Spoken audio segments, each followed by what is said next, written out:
Hello, and welcome to the new edition of the Now Spinning magazine video podcast. And in this episode, I'm absolutely delighted to say I have Amanda Lehmann with me, who's going to talk about her latest album and how she became involved in music. And also, as I've recently done a review of Amanda's album, and quite a few members have actually emailed me and said you've gone ahead and bought it, which is fantastic.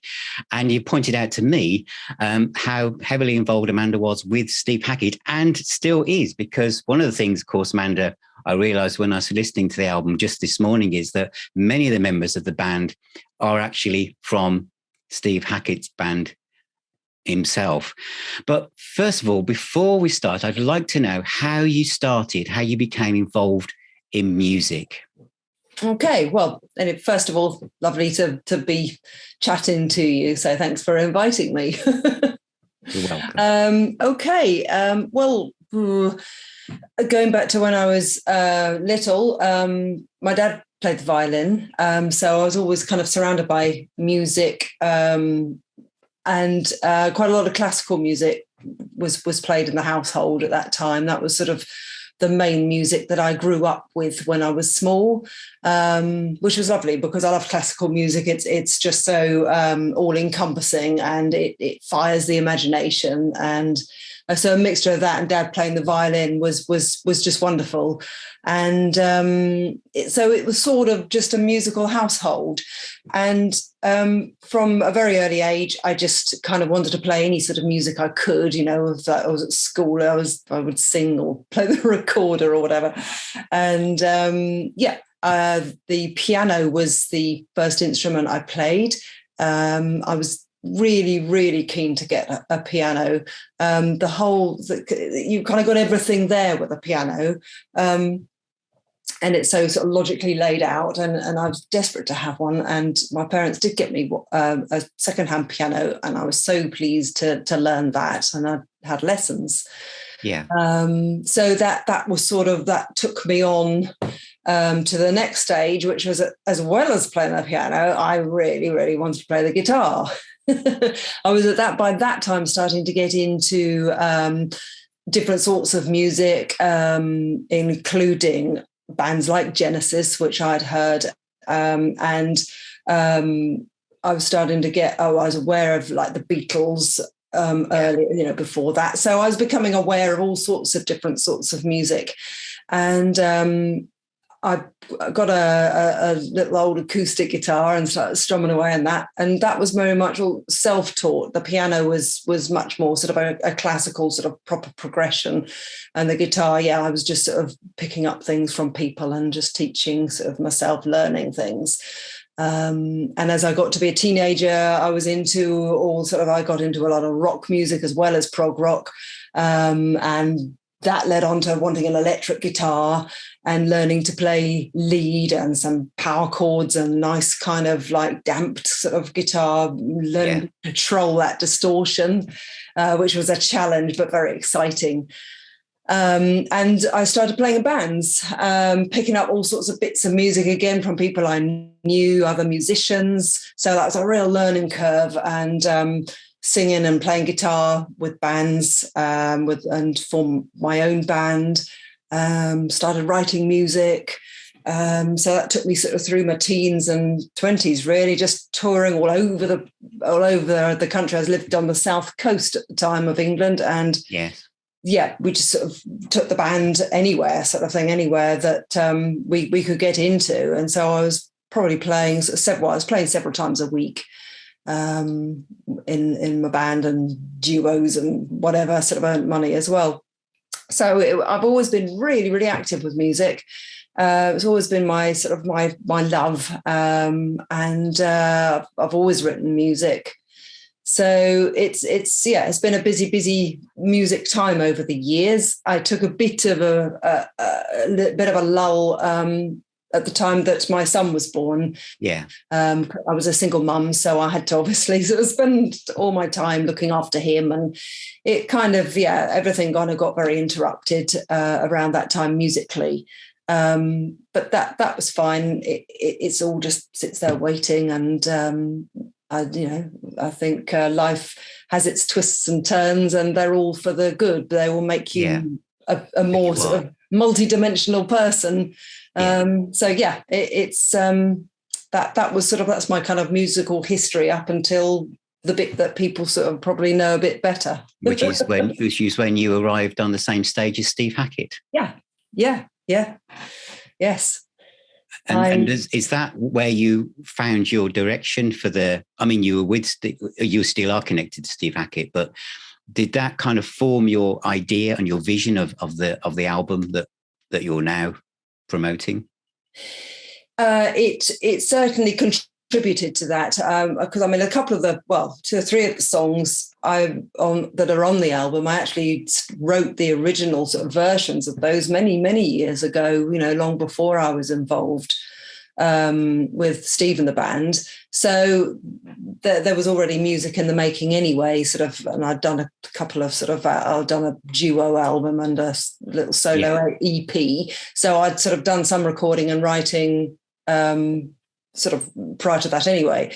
So really, I think that playing with any group of musicians, as I've done throughout my whole life, is a huge influence, because you're just soaking up other people's ideas as well as expanding your own. So it's fantastic. And certainly playing with Steve and his band, they are all exceptional musicians. And I learned a lot playing with them. And I still am, because I still guest on some of the shows, and there's new stuff to play, or I'll do some vocals on Steve's album, and there's always more to learn.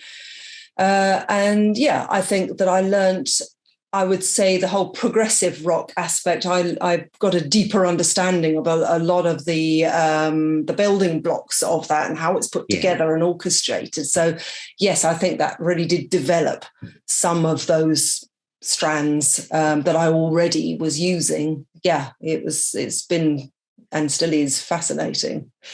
Fantastic. Well, I want to move straight on to your new album, because I think that's what everyone wants to know about. And I've been playing this a hell of a lot. When did you start to work on this album? When did you start to pull it together?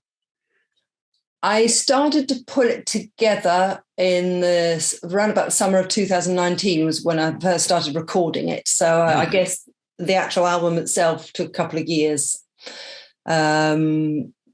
I recorded 2 tracks, Memory Lane and Only Happy When It Rains. I recorded those with Roger King because we had done some gigs, some like acoustic gigs with Steve and Rob Townsend and John Hackett. And I'd done a couple of my own songs, those 2 songs at that gig. So everybody kind of played it. So it seemed a really good place to start. Let's get these recorded. So that was the beginning of it. And that was a commitment to, right, I am going to do this album now, because I've been wanting to do this album for so many years and kept putting it on the back burner because other things were coming up, or I was touring, or blah, blah, blah, blah. So I prioritized it. And then the next sort of progression was during the lockdown time at the beginning of 2020. And I was interacting a lot with Nick Magnus with his keyboard and production skills. We get on so well. I'd done some vocals on a previous album of his, Catharsis, and we worked really, really well together. So, I'd love Nick to do something on one of my songs, and the song I picked was Tinkerbell. And so I sort of gave him all my vocal and guitar tracks, and this is how it goes, sort of thing, and said, could you do something really kind of exciting for the instrumental on that? And gave him some sort of free rein on that, gave him the idea of what I was looking for, and what came back was exactly what I'd wanted. I was so pleased with it. So from then on, Nick and I continued that working relationship as well, which really, really worked well. Just all done remotely. So I'd do my stuff in my studio and send it all to him, and it worked so well. I absolutely love that track. That's the second track in, isn't Tinkerbell? And at the start of it reminds me a bit of Blackmore's Night. It's kind of got that kind of feel to me, and it's got a very kind of fairy tale children's story type feel. But what I really like, because you just mentioned Nick's arrangements and his orchestral stuff, is it reminds me of the composer Danny Elfman and his soundtracks. It's got a very kind of Danny Elfman does the things like A Nightmare Before Christmas and all those kind of animated films. That kind of field to, it's really like a film soundtrack, isn't it? But it's that Danny Elfman type sound to me. I absolutely loved it. I think it's a great track. Thank you. And just roll back to the first one, because Who Are the Heroes, which is almost like your statement of intent, because it's like this one of two almost 7-minute long prog epics.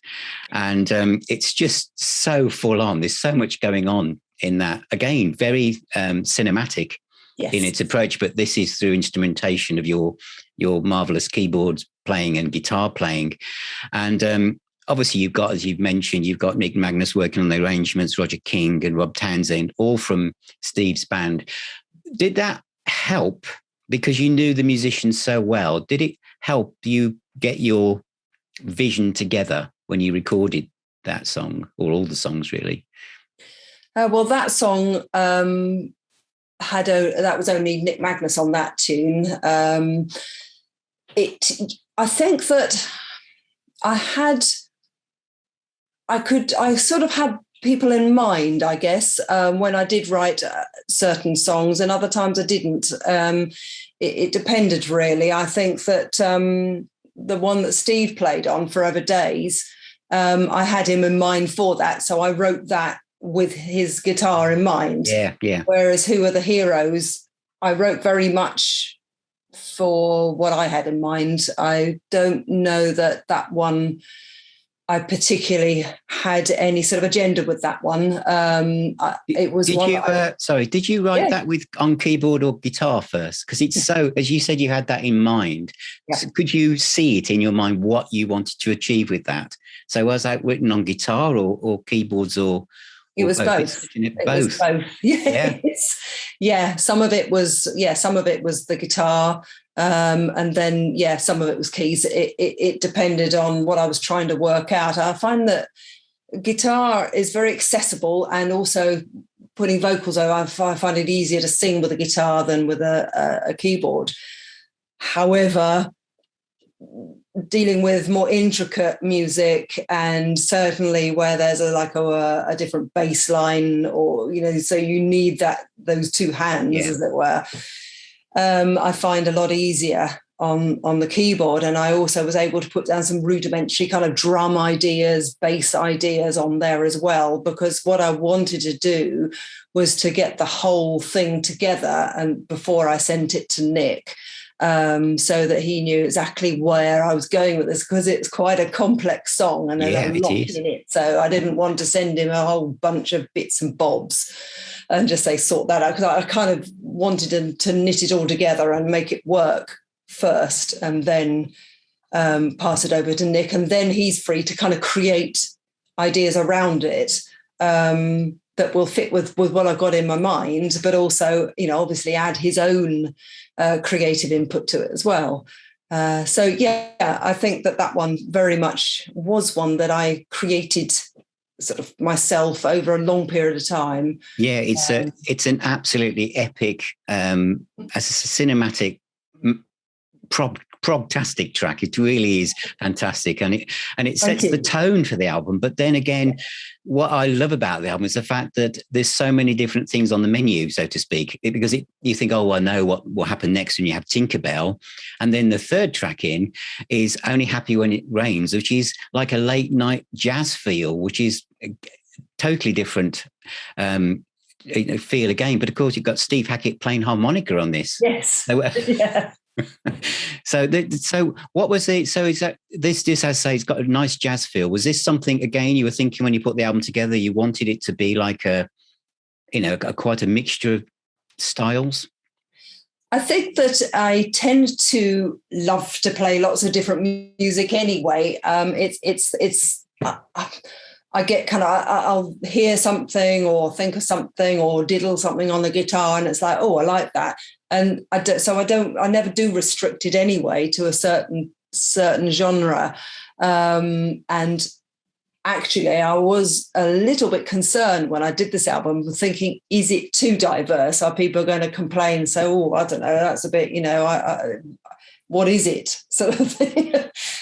Fortunately, that hasn't happened. Everybody's embraced it and really liked it. And I think that there's enough in the album that is kind of my influence throughout, that it doesn't sound too different. And I was very mindful of that and thinking I need to make sure these tracks do work together. Because, as you say, Only Happy When It Rains is very different. Yes, you've had the first two and you're sort of thinking kind of prog, and then suddenly this this completely different track turns up. It's like, oh, what's that? But that's true. But I guess with the idea of progressive music, or prog as people call it, the idea is that whatever happens next should be a challenge or should not be expected. That's the thing. And also, as you are, you're a multi-instrumentalist, that it's not just, guitar, and it's not just keyboards. Your voice is another instrument that needs to be, for you to represent yourself. And I think that jazzy track shows a different side. The next track in is The Watcher, which is probably my favorite track now. It was the opening track, but I think it's this one, because, and I do play this the most. And at the beginning, the guitar style reminds me a little bit of Mark Knopfler from Dire Straits. Yes. And the vocals are almost like a string section. I just love the production. I just love the way it's arranged. But I have to say, the guitar solo at about the 4-minute mark is just sublime. And it takes it to a totally different level. So when you did that solo, because it's epic, did you do that in one take? Did you practice it? Was it almost written in your mind what you were going to do? It's interesting, because this is one of the songs that I wrote a long time ago. So we're going back into sort of like early 90s when I actually originally wrote the song. But it's gone through different it's gone through changes since, but nothing major. But the guitar solo, I did a fresh approach on it this time. I thought, no, I'm not going to play what I used to play. I'm going to come up with something really different.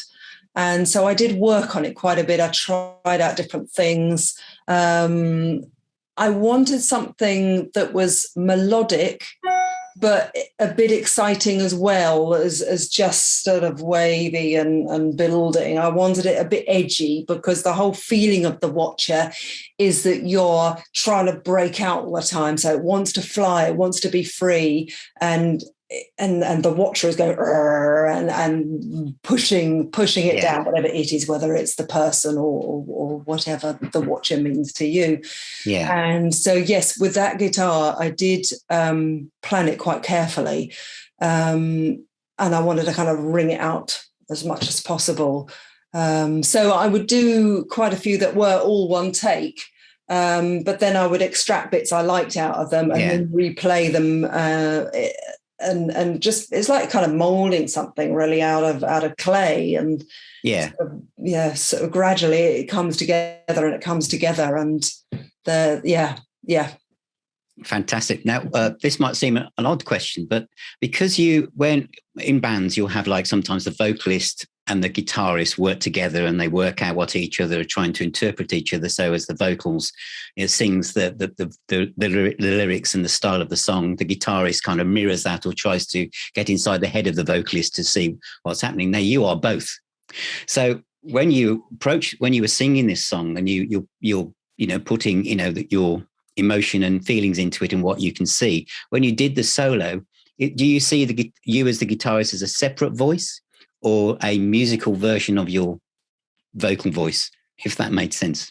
That's a really interesting question. That's quite fascinating. I haven't thought about that before. That's really interesting. If you think almost like two people, is it two people? Is it one person? It's a different way of expressing the idea, but from the same person, because I just wondered as I was listening to it this morning, I thought, because the guitar solo works so well with the way that the vocals are delivered, did you, are the two connected? I think they are, because I was trying to express something with the guitar, and I was trying to express in the same way as the vocal. In a way, I suppose you could say the guitar is a second vocal part, because the vocals are very much about being restrained. The vocals are quite held back and edgy. The guitar is really trying to fly. So the guitar, I think, takes over from the voice to be the one that's trying to fly. It's like it's got its wings and it's really trying to fly. So it's almost like one person is saying to the other, you go for it. See if you can break out. Is that kind of feeling. Yeah, it's really, really good. And again, it's another track as it moves towards the end. It could again be in a film. You know, I could just do, you know, and in fact, your video to this track looks like a clip or a trailer from a major film. So it's, you know, works really, really well. Yes. Yeah, very thematic. The next one, Memory Lane, I think this is a beautiful song. And I just said that The Watcher was my favorite track. I think this is in my top 3, definitely. The lyrics send shivers down my spine, really. And the last verse is, in the land of the lost, I'll take you down memory lane to a wood bursting with bluebells, a walk through the park in the rain. There's so much that you still wanted to do, but the universe had other plans. So we'll do it all that we can again and again. I think that's beautiful. What was the inspiration behind this song? The inspiration behind this song was my mum and her battle with dementia. So it was a very heartfelt song, and one that I wrote over a period of time. It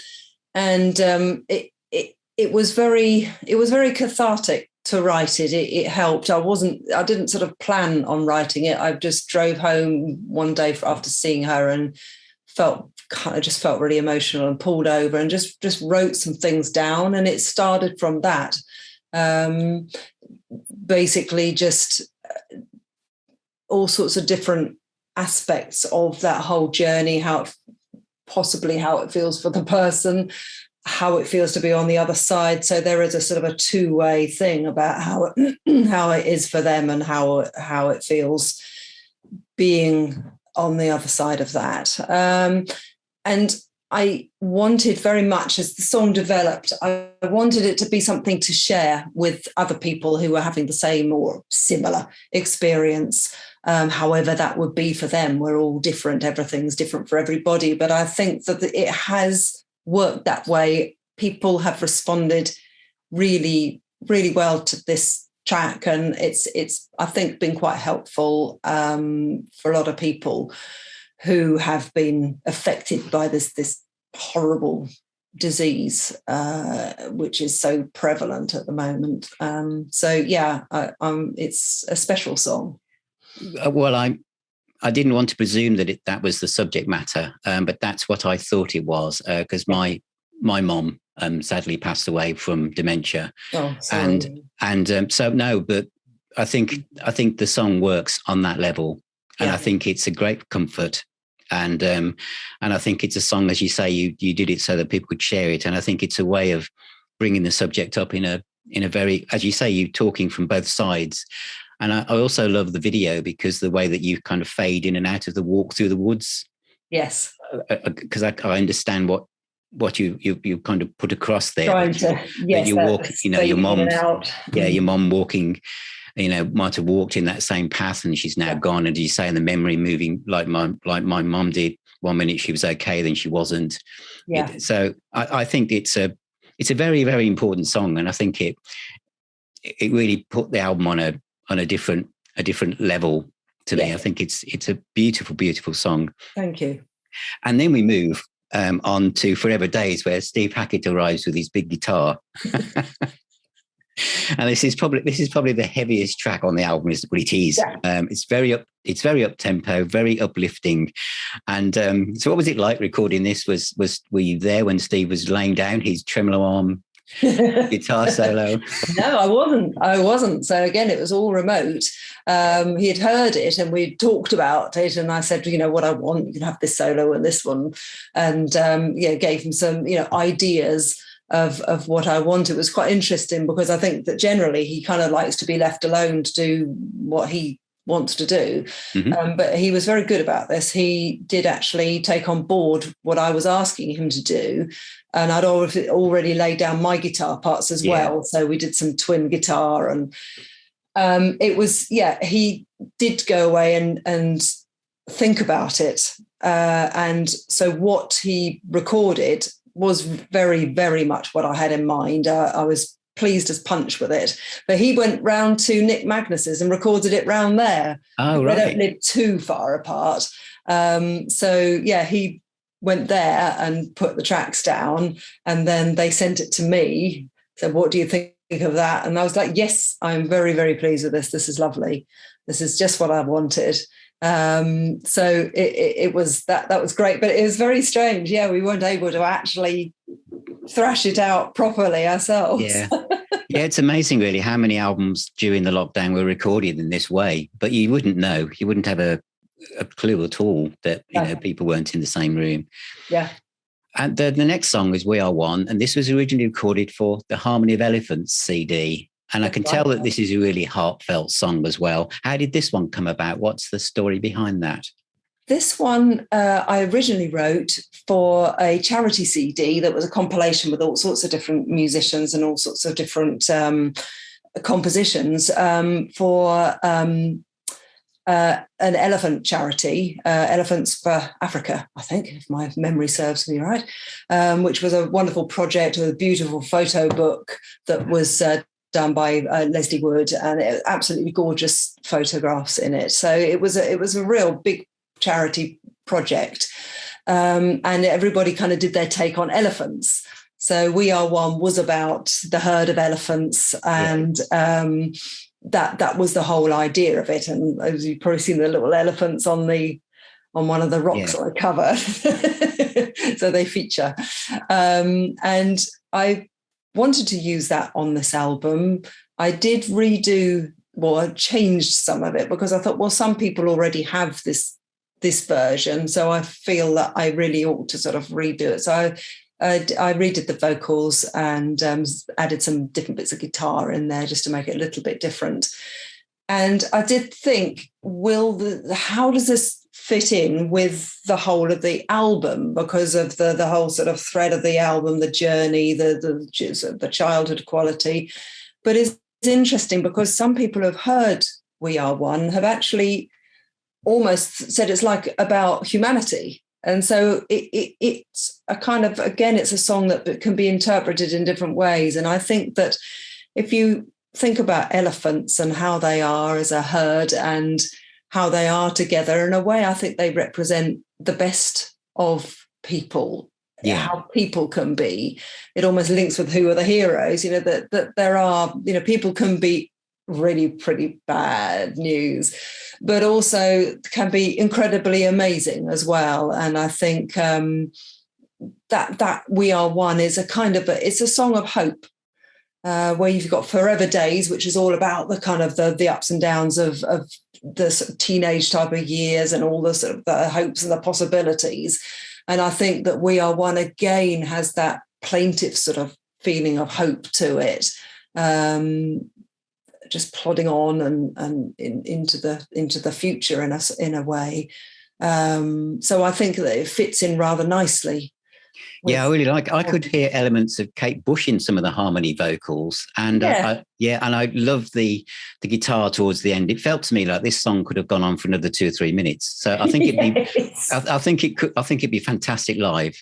Yes, I could just imagine it building up, and and the guitar solo going on for as long as you wanted it to go on for. Really, yes. It's that kind of song. It's fantastic. And then we're back to a kind of almost smooth jazzy feel of the third track with Childhood Delusions, and this is the song that inspired the title of the album, I guess. Is that right? Yeah. Yes, it is, because it's got the album title in it. Yeah. So, yes, it's got Innocence and Illusion, Childhood Delusions. The Man in the Moon Still Follows Me Home. and a lovely sax solo from Rob Townsend as well. Now that's interesting, actually. In this one, it's Nick. It's Nick Magnus. Oh, is it? Right. Yes. Yeah, he's a very, very talented guy, is our Nick. He can basically emulate solo instruments, because it's like he kind of understands them. So although he's not actually, sort of blowing the sax, he's playing a beautiful. He's done it all, but he's very clever, because he does all the little, he'll do the breaths, he'll do the sort of little swoops between notes. So he's not just sort of playing them. He'll program it in so it sounds really realistic. It does. Exactly, it does. Yeah, very impressive. It's beautiful. What he's done in the middle there.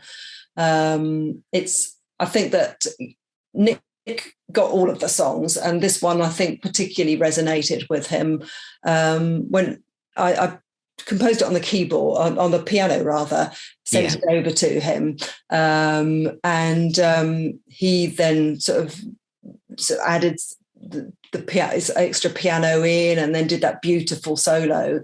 And these lovely touches of strings that make it really sort of sentimental sounding, which is what I wanted. And he sent it back to me, and I put a load of sort of harmony vocals on it. I sent it back to him, and he said,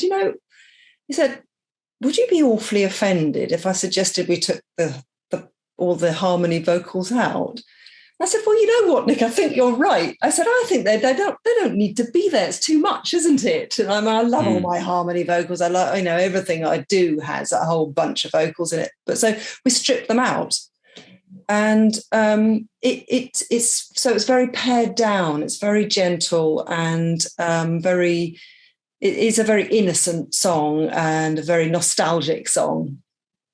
And I'm very, very pleased with the way that came out. It's a sort of a very it's a wonderful song, and I think the other thing that makes the album, I think, connect together so well is the fact that although looking at the album cover, there you are with your guitar, that you think you form an image if you think what this is going to be like, and you think, it's going to be a song and there'll be a guitar solo in every song, and it's not. No, because maybe it's because you're a multi-instrumentalist, but you're quite happy for this song has got, the sax sound in it, and another song there's no solo, it's different. It's just the songs lead the way. Is that how you see it? Very much so. Yeah, whatever the song needs, it gets, and whatever it doesn't need, it doesn't have.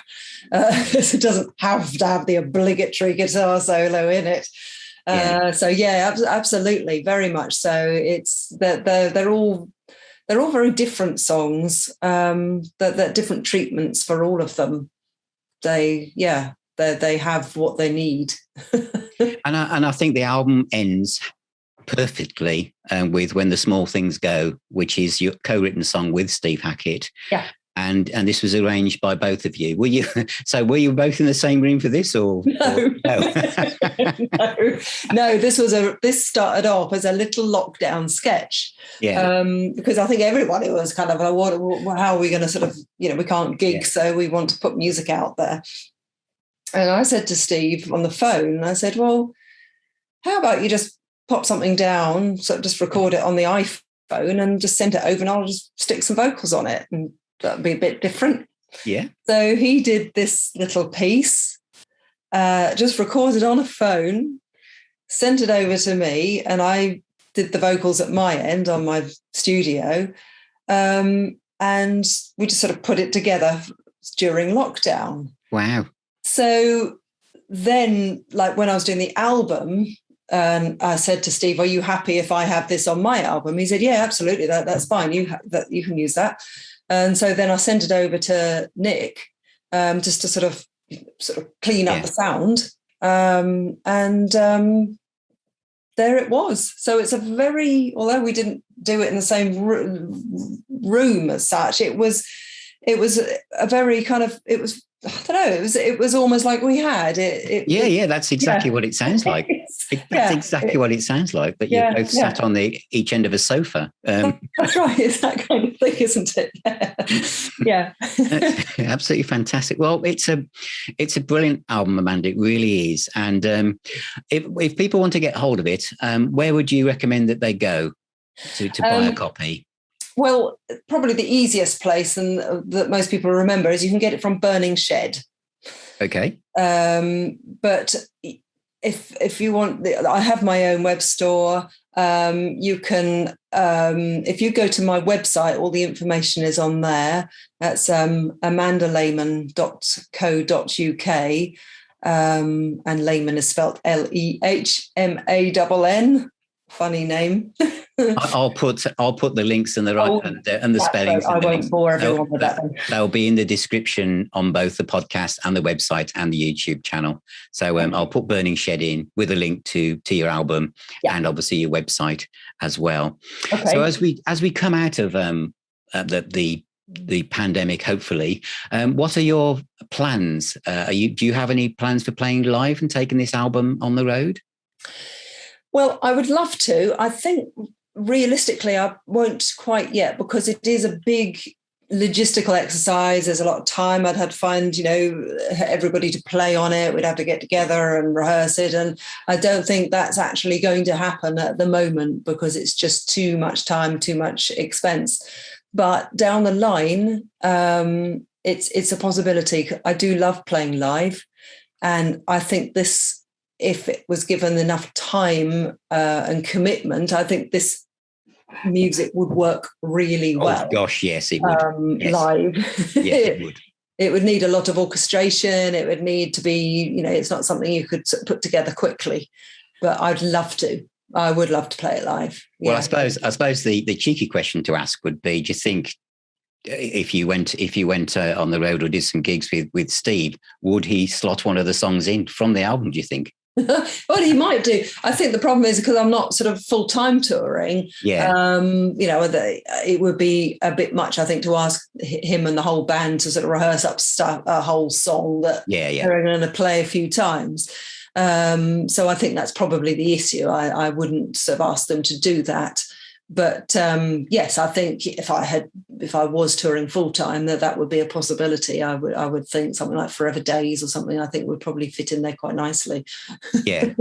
Well, although I'd like to see The Watcher or perhaps We Are One would be. Yes. Well, The Watcher, awesome. I used to do The Watcher live many years ago with my own band. So back in the 90s, that used to get, and that was fun enough. That was one of the favourites at venues we used to get asked to play. That you're going to play The Watcher. Yes, of course.